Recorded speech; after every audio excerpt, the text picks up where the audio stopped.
Welcome to our channel.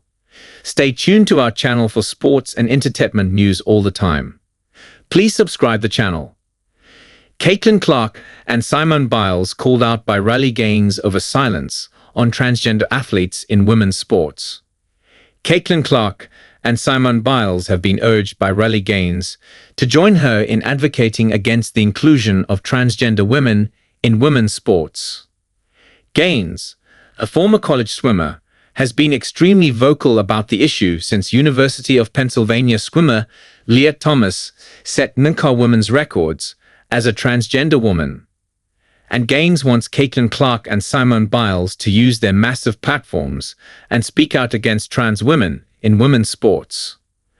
People who I think would be critical to this movement are, of course, people like Caitlin Clark, people like Simone Biles, which I think is definitely a stretch, but these are women who have been able to shatter glass ceilings and break barriers, who are role models to young girls across the country, Gaines told Fox News Digital.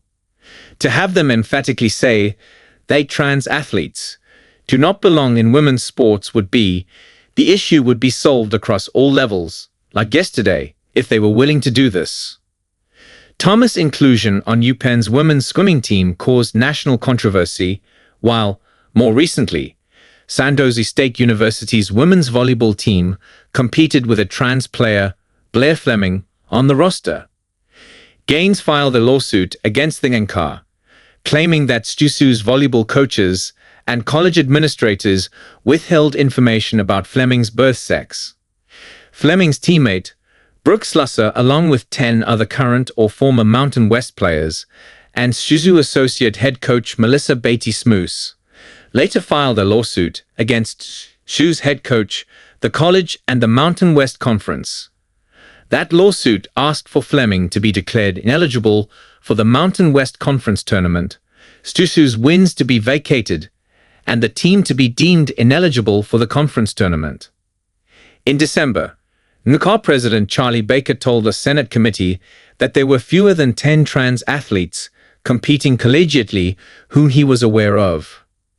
Nonetheless, the issue has come to the forefront recently, with President Trump issuing an executive order banning transgender women from women's sports.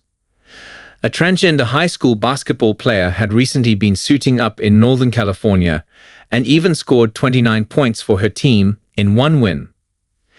However, the player was not present when his team had a playoff matchup last month.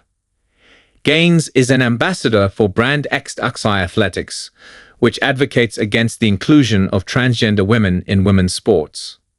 She and the company's founder, Jennifer C., told Fox News Digital that the company was in talks with other prominent athletes, such as Olympians. Clark's rookie season in the Wnba saw her cross paths with trans player and non-binary player Layshia Clarendon. Clarendon, a 2017 All-Star, came out as trans and non-binary in 2020 before retiring at the end of last season.